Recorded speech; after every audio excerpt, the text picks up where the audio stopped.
ہاتھ پھیر دیا تو ٹھیک ہو گیا اسی طرح، مگر نشان باقی تھے۔ حضرت حلیمہ نے جب دیکھا کہ یہ معاملہ ہوا ہے، پریشان ہو گئی، کہیں ایسا نہ ہو کسی کے بچے کا میرے پاس نقصان ہو جائے، اس لیے اب ارادہ کر لیا کہ میں اب ان کو ان کے گھر پہنچا دوں گی۔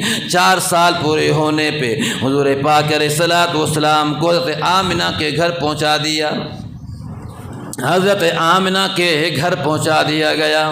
آ کے سب کچھ بتلایا کہ میں نے آپ کے بیٹے کے ساتھ بیٹے کا یہ معاملہ دیکھا ہے، میں نے بڑی برکتیں دیکھی، میں نے بہت کچھ دیکھا، اللہ نے آپ کے بیٹے کی وجہ سے میرے گھر میں بھاگ لگا دیے، دنیا کو کچھ نہ ملتا تھا مگر ہمارے گھر میں سب کچھ ہوتا تھا، یہ تھی برکتیں ہمارے نبی علیہ الصلوۃ والسلام کی۔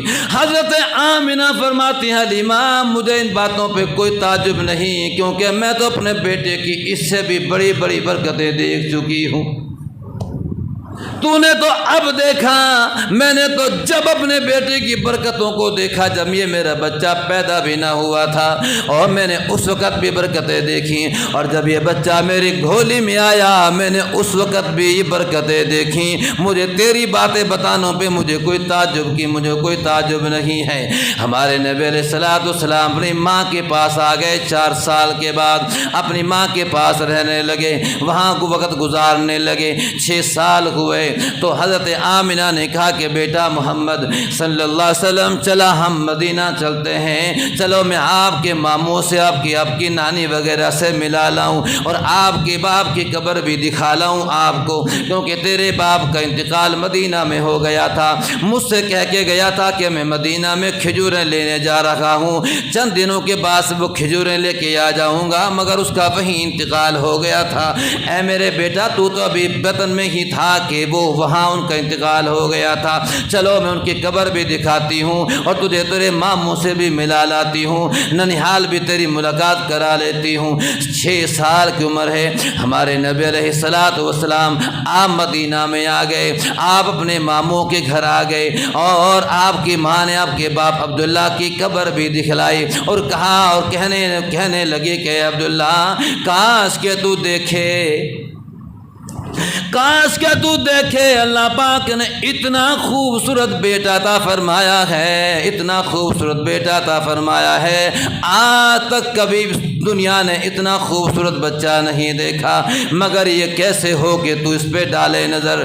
آپ کی قبر پہ کھڑی ہیں۔ اس کے بعد چند دن رہی، حضور پاک علیہ الصلوۃ والسلام کو لے کے مکہ کی طرف روانہ ہو گئی، مکہ میں ابوا تک پہنچی، وہیں آپ کو بیماری لگ گئی، بخار آنے لگ گیا، تکلیف ہونے لگی۔ مکہ میں ابوا، ابھی تو یہ مدینہ سے ہی زیادہ قریب تھا کہ آپ بیمار ہونے لگیں، آپ کی بیماری اتنی بڑی بڑھنے لگی کہ آپ کو یہ گمان ہونے لگا کہ ہم اس بیماری میں نہیں بچوں گی۔ وہ بیماری بڑھتی ہی چلی گئی، پریشان ہو گئی، اپنے لیے بھی پریشان، اپنے بیٹے کے لیے بھی پریشان۔ بچہ پیدا نہ ہوا تھا تو باپ کا سایہ اٹھ گیا، اور ماں کا آسرا سہارا باقی ہے، 6 سال کی ابھی عمر ہے، میں جانے کو ہوں، تو پریشان ہے ماں اپنی اولاد کے لیے۔ ماں تو اپنی اولاد کے لیے پریشان ہوتی ہیں ساریاں، مگر وہ ماں جس کا ایک ہی بیٹا ہو، اور بیٹا بھی چاند سے بھی زیادہ خوبصورت ہو، باپ کا سایہ پہلے ہی اٹھ گیا ہو، اندازہ کیجئے حضرت آمنہ آپ کے لیے کتنی پریشان ہوئی ہوں گی، کتنی غمزدہ ہوئی ہوں گی۔ آپ اپنے بیٹے محمد صلی اللہ علیہ وسلم کو اپنے پاس کرتی ہیں، پیار کرتی ہیں، محبت کرتی ہیں، سر پہ ہاتھ رکھتی ہیں اور کہتی ہیں بیٹا شاید کہ میں دنیا سے چلے جاؤں، اللہ تعالیٰ نے تجھے کتنا خوبصورت بنایا، میں تیرا وہ وقت نہ دیکھ سکی، تو کتنا خوبصورت نوجوان بنے گا، میں تیری سرداری نہ دیکھ سکی، میں تیرا وہ مقام نہ دیکھ سکی، اللہ پاک تجھے جب تیرے سر پہ ختم نبوت کا تاج سجائیں گے۔ اگرچہ یہ باتیں آمنہ نے تو نہیں کہیں یہ باتیں، مگر ہوا تو ہے نا ایسا۔ اسے علماء فرماتے ہیں کہ یہ باتیں ذہن میں تو آئیں، ان کا جو برکتیں جو دیکھی تھیں، بیٹا محمد میں تیرا وہ وقت نہ دیکھ سکی تو کتنا خوبصورت نوجوان بنے گا، اللہ پاک تیرے سر پہ سرداری کا تاج سجائے گا، اور اتنی تجھے اللہ پاک عزتیں اور بلندیاں عطا فرمائیں گے کہ بادشاہ آ کے تیرے قدموں میں بیٹھ جائیں گے۔ اللہ پاک اتنی عظمتیں تجھے دیں گے کہ بیٹھے گا تو زمین کو پستیاں مل جائیں گی، اٹھے گا تو آسمانوں کو بلندیاں مل جائیں گی۔ اتنی عظمتیں اتنی برکتیں دیں گے اللہ پاک، تیری زندگی میں تیری ایسی مضبوط جماعت ہوگی جو تیرے اشاروں پہ جان کی بازیاں لگا دے گی۔ تو اتنی شانوں والا ہوگا، اشارہ کرے گا قدموں، اشارہ کرے گا درختوں کو چل کے قدموں میں آ جائیں گے، اشارہ کرے گا چاند کو دو ٹکڑے ہو جائیں گے۔ اتنی اللہ پاک عظمتیں دیں گے تجھے، تیری تو عظمتیں ہوں گی ہی ہوں گی، اور تیرے ماننے والے بھی ایسے ہوں گے جو چلیں گے زمین پہ، قدموں کی آواز جنت کی بہاروں میں آئے گی۔ میں تیرا وہ وقت نہ دیکھ سکی۔ حضرت آمنہ پریشان ہے، ہاتھ رکھا ہوا سر پہ اور کہہ رہی ہیں، لے اے پتر حوالے رب دے تے رب نو معلوم حالاں، حشر دہاڑے پھر ملیں گے تے لمیاں ہویاں جدائیاں۔ حضور پاک علیہ السلام فرماتے ہیں، مجھے اچھی طرح یاد ہے 6 سال کی عمر ہو، بچہ عام بچہ ہو تو باتوں کو سمجھتا ہے، مگر ہمارے نبی علیہ السلام نبی تو نبی ہوتا ہے۔ اللہ پاک ان کو بچپن ہی میں دانائیوں حکمتوں سے نواز دیتے ہیں۔ آپ فرماتے ہیں مجھے ساری باتیں وہ یاد ہیں، میں اپنی ماں کی میت پہ میں رو رہا تھا، جب میں آنسو بہا رہا تھا میری ماں کو وہیں دفنا دیا گیا، اور مجھے ام ایمن جو ہماری لونڈی تھی، ام ایمن جو حضرت عبداللہ کا جب انتقال ہوا تو وراثت میں ایک لونڈی بھی چھوڑی جس کا نام ام ایمن ہے۔ ام ایمن فرماتی ہیں جب میں ہجرت کر کے جب ہجرت فرض ہو گئی تو میں ہجرت کر کے جب آ رہی تھی تو راستے میں میرا روزہ تھا، روزہ کھولنے کا وقت قریب آ گیا، نہ کھانے کو کچھ تھا نہ پینے کو کچھ تھا، تو میں نے اللہ پاک کی ذات سے دعا مانگی، یا اللہ میں نے روزہ افطار کرنا ہے مگر میرے پاس کچھ بھی نہیں ہے۔ اللہ پاک کی طرف سے جنت سے ڈول آیا، نیچے کو لٹکا، میں نے وہ پانی پیا، اپنا روزہ کھولا، جس سے بھوک بھی ختم ہو گئی، میری پیاس بھی ختم ہو گئی۔ میں حضور پاک علیہ السلام کو لے کے مکہ میں پہنچ گئی۔ دادا عبد المطلب پہلے میرے لیے اپنے پوتے کے لیے پریشان تھے، لیکن جب خبر پہنچی اور یہ خبر پہنچی کہ ماں کا بھی انتقال ہو گیا ہے اور بھی پریشان ہوئے۔ حضور پاک علیہ السلام اپنے دادا کی کفالت میں آ گئے۔ دادا عبد المطلب نے ہمارے نبی کو بڑی محبت سے پالا اور پرورش کی، بڑی محبت سے آپ کو پالا اور آپ کی پرورش کی۔ عبد المطلب کا ایک مقام تھا، ایک شان تھی اس کی، خانہ کعبہ کے ساتھ اس کی ایک مسند بنی ہوئی تھی، اس پہ تکیہ بھی لگا رہتے اور اس پہ اچھا بچھونا وہاں رہتا۔ جب عبد المطلب آتا تو وہاں بیٹھتا، باقی مجمع پرے ہو کے بیٹھتا اس کی بات کو سننے کے لیے۔ اس کی مسند پہ سوائے عبد المطلب کے اور کوئی بھی نہ بیٹھتا تھا، مگر ہمارے نبی علیہ السلام جب آتے تو سیدھے مسند پہ آ کے بیٹھ جاتے۔ لوگ منع کرتے تو عبد المطلب کہتے نہ کوئی نہ روکے اس میرے پوتے کو، میرے پوتے کی بڑی شان ہے، یہ میرا پوتا جہاں بیٹھ جائے بیٹھ جانے دیجیے کرو، اسے کوئی نہ روکے۔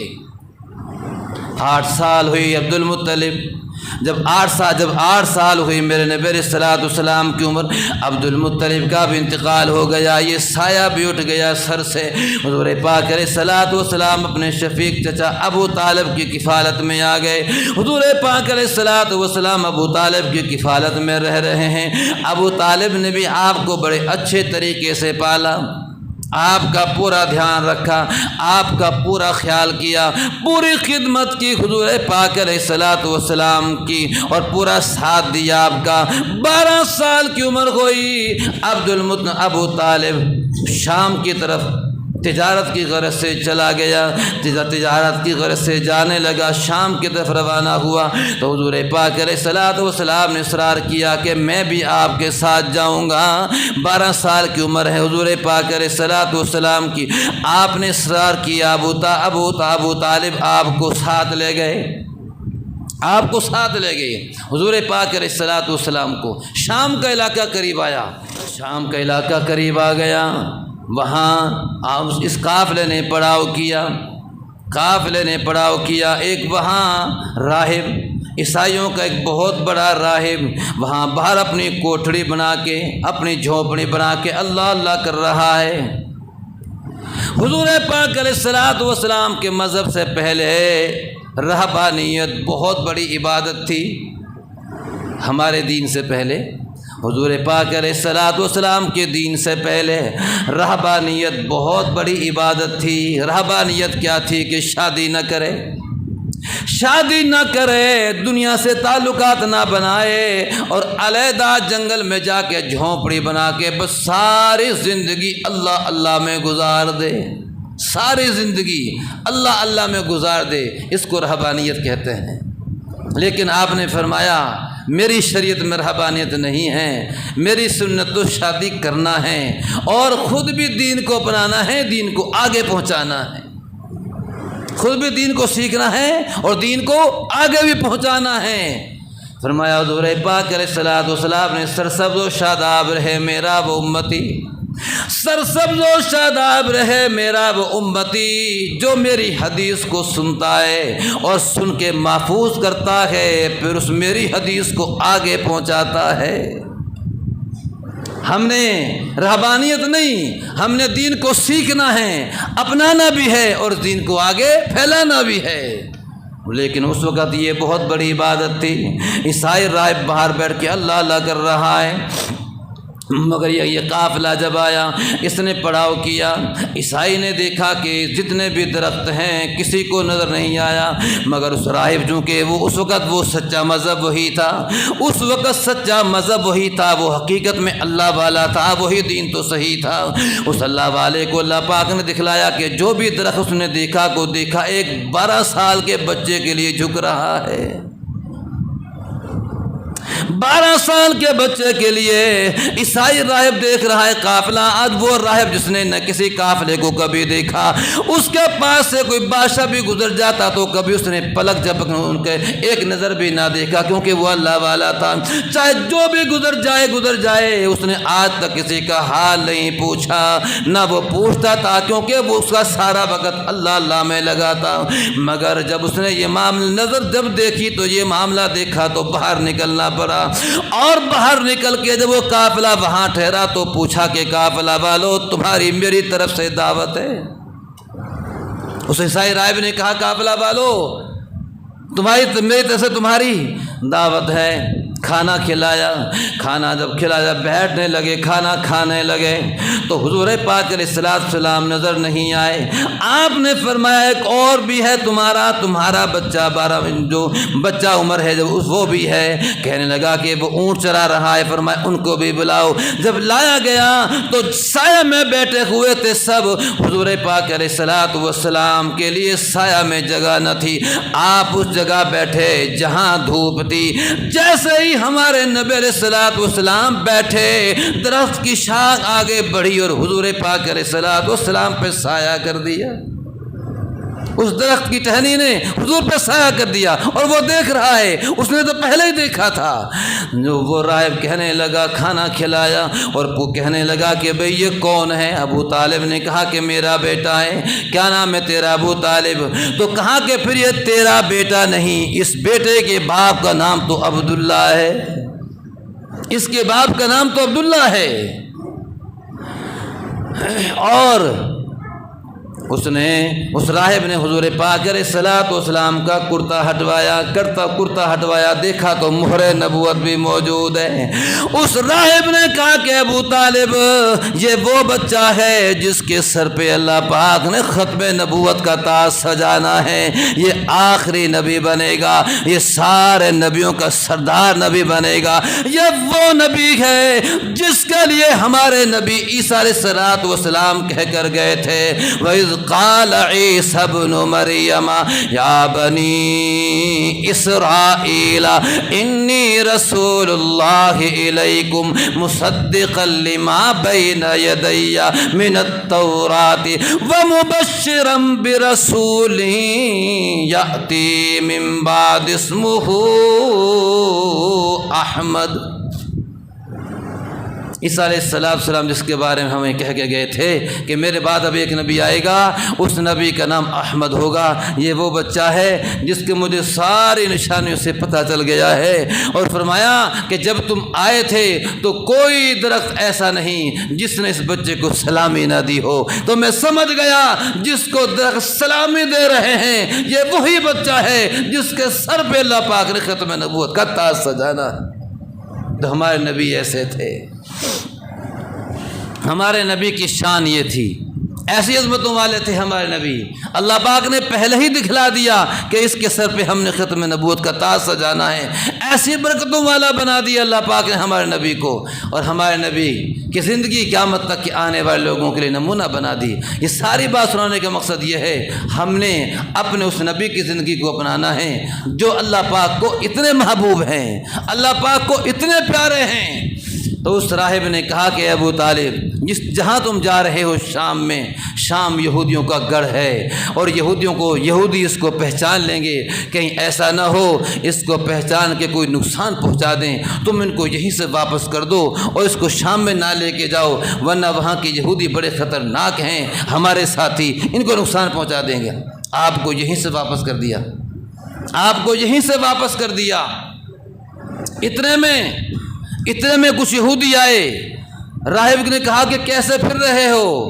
انہوں نے کہا کہ ہماری کتاب یہ کہتی ہے، ہماری کتاب کے مطابق یہ وقت آ گیا ہے، یہ سن آ گئی ہے، یہ گھڑی آ گئی ہے، یہ تاریخ آ گئی ہے، ہماری کتاب کہہ رہی ہے کہ یہ وہ تاریخ آ گئی ہے کہ وہ بچہ جس نے آخری نبی بننا ہے وہ ان دنوں میں یہاں ہوگا، ہم اس کو یہاں ڈھونڈنے آئے ہیں تاکہ اس کو نقصان پہنچائیں، تاکہ ہم اس کو مار دیں۔ اس راہب نے کہا تم مجھے یہ بتاؤ، تم مجھے ایک بات بتاؤ کہ جس کام کو اللہ تعالیٰ کرنا چاہے کوئی اس کو روک سکتا ہے؟ کوئی روک سکتا ہے؟ انہوں نے کہا کہ نہیں۔ فرمایا پھر واپس چلے جاؤ، جس نبی کو اللہ پاک نے بھیجنا ہے اس نے آ کر رہنا ہے، دنیا کی کوئی طاقت اس کا کچھ نہیں بگاڑ سکتی۔ یہ وہیں سے واپس ہو گئے۔ تو یہ تھے ہمارے نبی علیہ السلام۔ آپ کی یہاں عمر ہے لیکن اللہ پاک نے کیسا آپ کے اوپر رحمتوں کا ظہور فرمایا۔ تو ہمیں یہ ساری باتیں بتانے کا مقصد یہ ہے ہم سب کو اپنے نبی سے محبت کرنی چاہیے اور اپنے نبی کے ایک ایک طریقے کو اپنانا بھی ہے اور اس کو اپنے گھروں میں بھی زندہ کرنا ہے اور آگے پھیلانا بھی ہے۔ اللہ تعالی ہمیں عمل کرنے کی توفیق نصیب فرمائے۔